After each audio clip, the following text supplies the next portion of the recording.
Hello everybody, MisterBriGuy here for more of Minion Quest, the search for Bowser.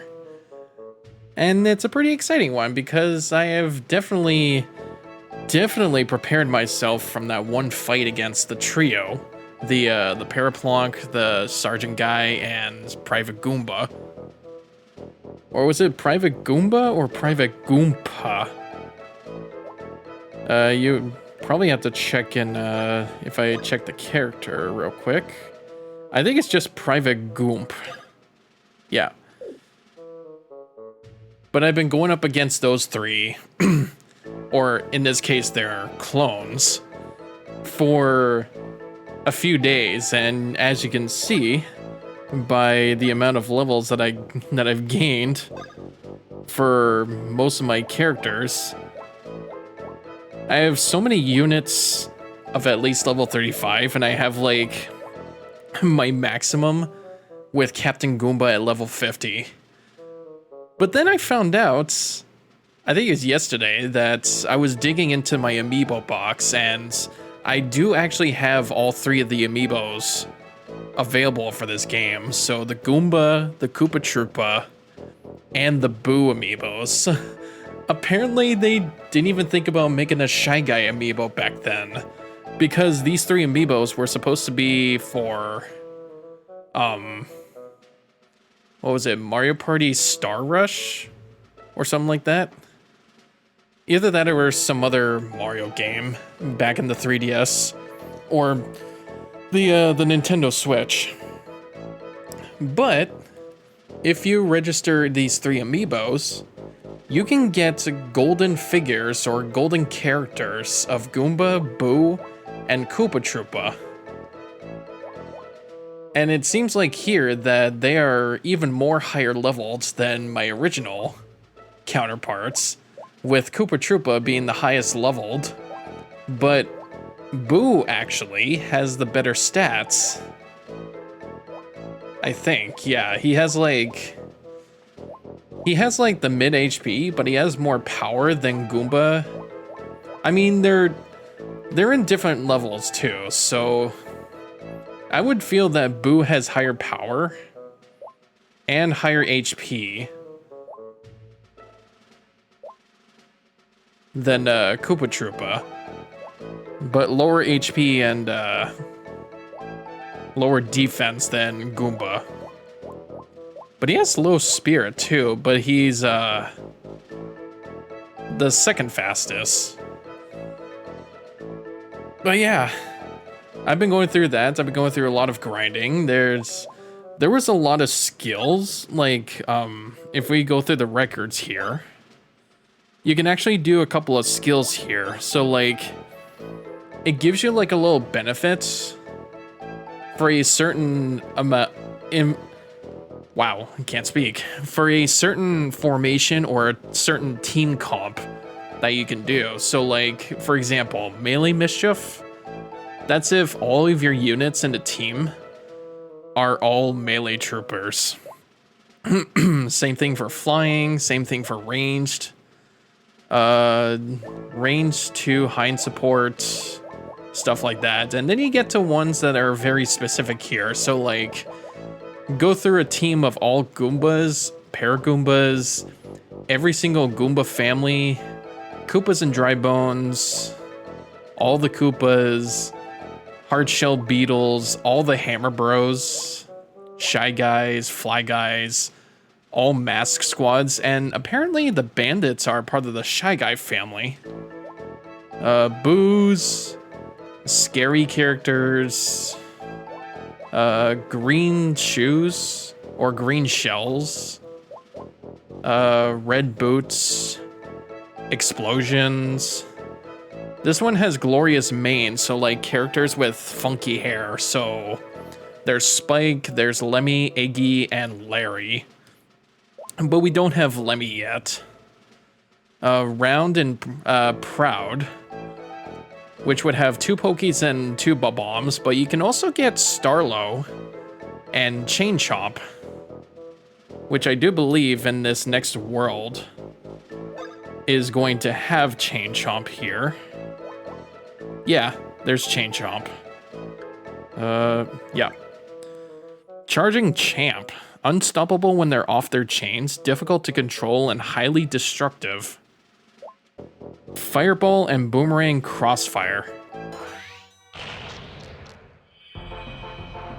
Yeah, so today is March the 3rd of March the 3rd. March the 20th of 2020. Oh boy. Excuse me. Yeah, it's like March the 20th of 2020. I think that's actually the day when, I think like 4 years ago, when it was during the pandemic. That was actually when Animal Crossing New Horizons came out on the Switch. I actually can't believe it was that long time ago. If anybody remembered, yeah, I think I was just hearing about it too on Twitter that it was probably the anniversary of Animal Crossing New Horizons, and how I think it's only been like, they've only done updates for that game for a whole year, and then they stopped caring about it. I'll never let go of the fact that they just couldn't add like the amount of stuff that they had, including like third-party cosmetics. For like remember when they had the Mario stuff added into the game? They couldn't add any other Nintendo IP as a cosmetic. Like, you remember back then in New Leaf or stuff like that? They had like Star Fox, they had Metroid, they had Zelda. I don't remember if they have like Pokemon stuff. But you can honestly tell like New Leaf had a lot more of like, it had a lot more. And as much as I really liked New Horizons, don't get me wrong, I know there's still gonna be like some people that say like New Leaf was still better. And I could definitely say that too, because like, I mean, come on, it has DJ K, oh, Jesus Christ. It has DJ KK for crying out loud. And that was one of the best things to ever happen in the game. It would like have you hang out with your friends at a DJ party. And that was like one of the best things ever.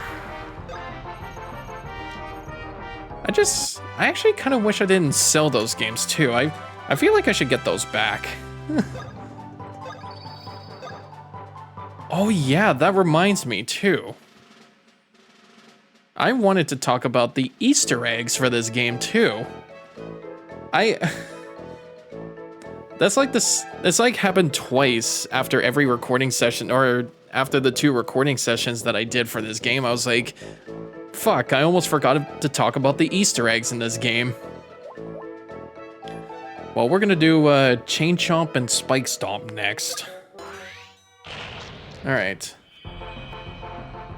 But yeah, there's probably like some games that I remembered selling back then that I'd feel like I would want to bring those back. Like Mario Kart 7 was alright. Like, I don't know if we will still play that game, but I can definitely say for certain that it was like a golden gem of the 3DS. But I'm pretty sure a lot of people, like, I feel like 99% of the people would play Mario Kart 8 Deluxe because it has a lot more.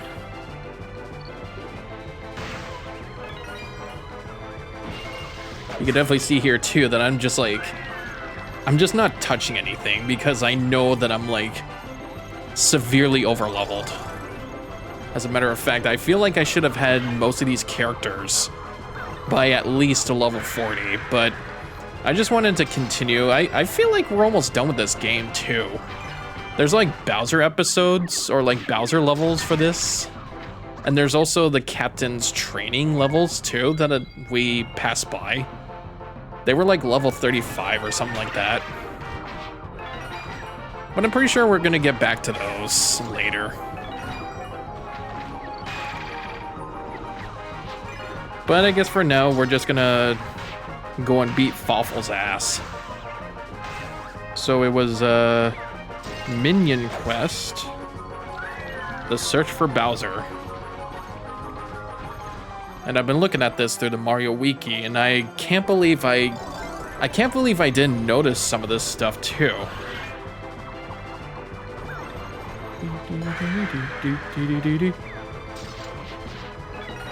Music's so good in this game. Like, Alpha Dream should have kept going with these kinds of games too. Like, a Mario and Luigi game for the Switch would have been so fucking awesome. Like, a completely new Mario and Luigi game. They don't have to do any, like, I don't think they had to, like, do any remakes or anything. Actually, this is the wrong wiki.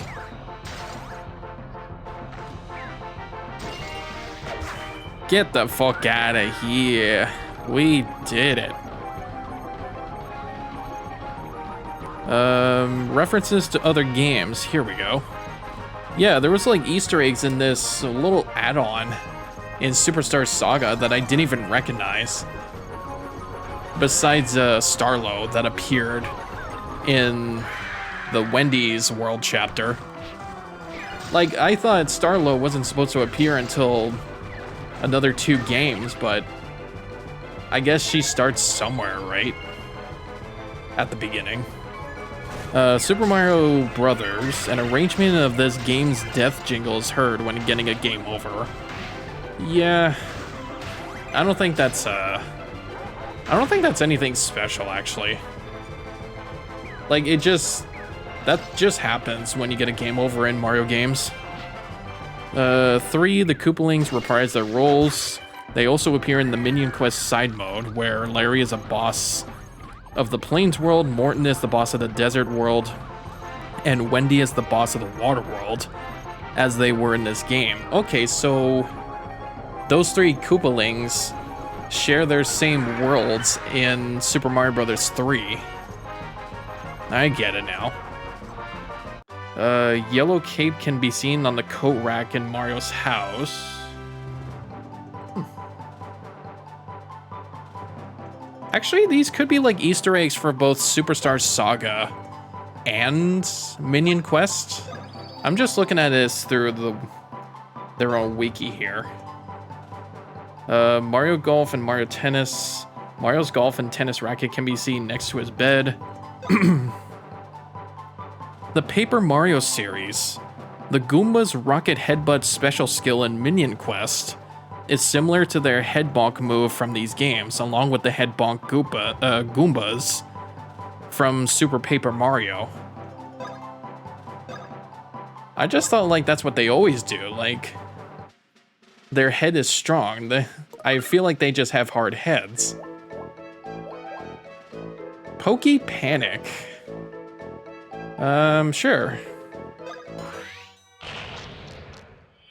Luigi's Mansion, aside from the reference supplied when encountering him in the main game, Professor Egad also mentions that he created the Starbeans Cafe franchise to provide funding for his ghost research during the events of Luigi's Mansion when encountering him in Minion Quest. Oh, okay, so yeah. I almost forgot about that level. It was the one level where it's just Boos and Boo Tails that Professor Egad showed up, and the minions were just like, okay. They really just do not care about good guys. But yeah, he made that cafe in the first place just to get money for his research. I mean, how else would you get money for science? Mario and Luigi Partners in Time, however, a poster depicting a movie involving a Shroob invasion appears in the redesigned Yoshi Theater. Professor Egad also mentions he is building a time machine when encountered in Minion Quest. That's what I remembered that I forgot to say. Like, I didn't even think he was gonna start making the time machine back then.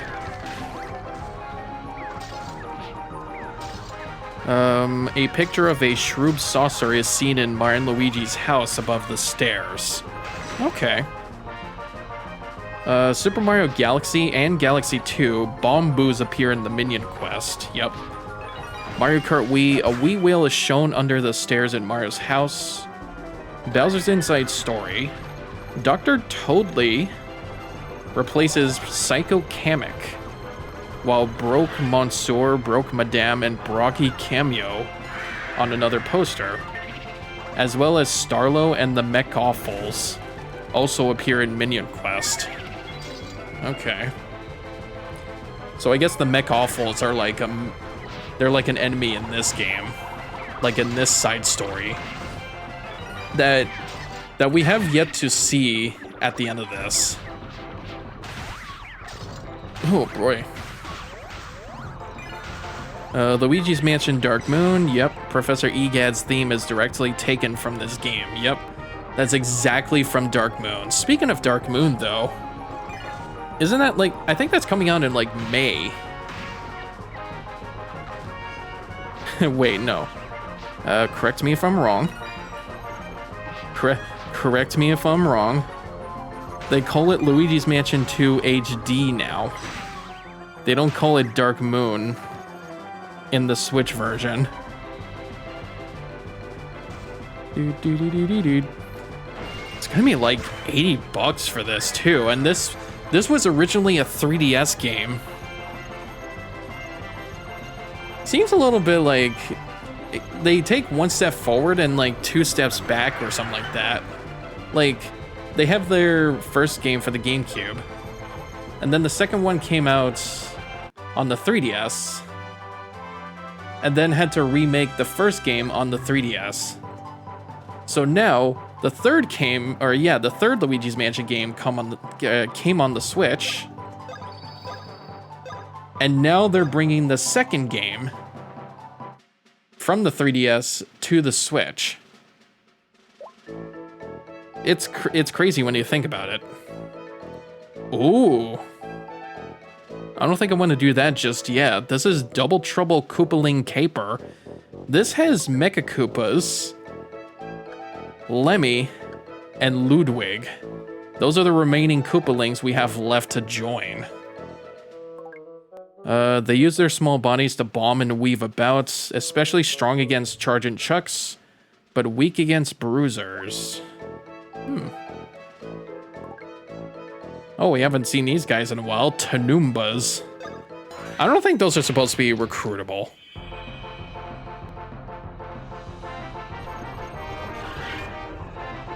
But yeah, you can see what I mean. Like, they would bring a remaster of their previous installment onto the same console as their latest installment that was released.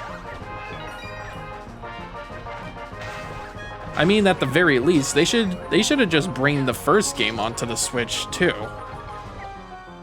Unless if they really want to push the Switch's like lifespan. Like, I think it's been like what, 7 to 8 years since the Switch came out. It would have been like 2017 that it came out. 2017. 1, 2, 3, 4, 5, 6. Yeah, 7 years since the Switch came out. And if they really want to push that lifespan a little bit, I think the game, well, maybe. But I think the GameCube library should be the final touch to that console, unless they want to put that into their next generation console.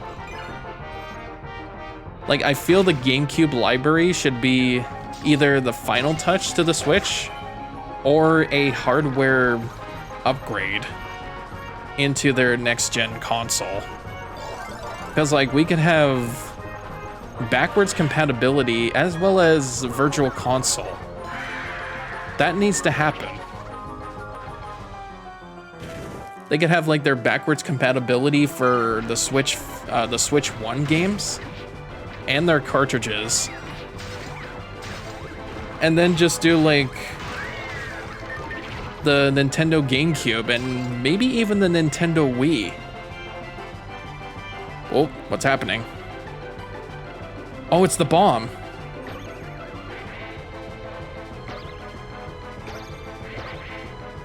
Whoop. Ah, I failed it again. That's actually supposed to be an instant kill move if you send it over to the enemy. I've had that happen once against Wendy. That was not in recording, but it does actually happen. But if it does hit you, it takes like a certain amount of damage, or maybe even a big amount of damage.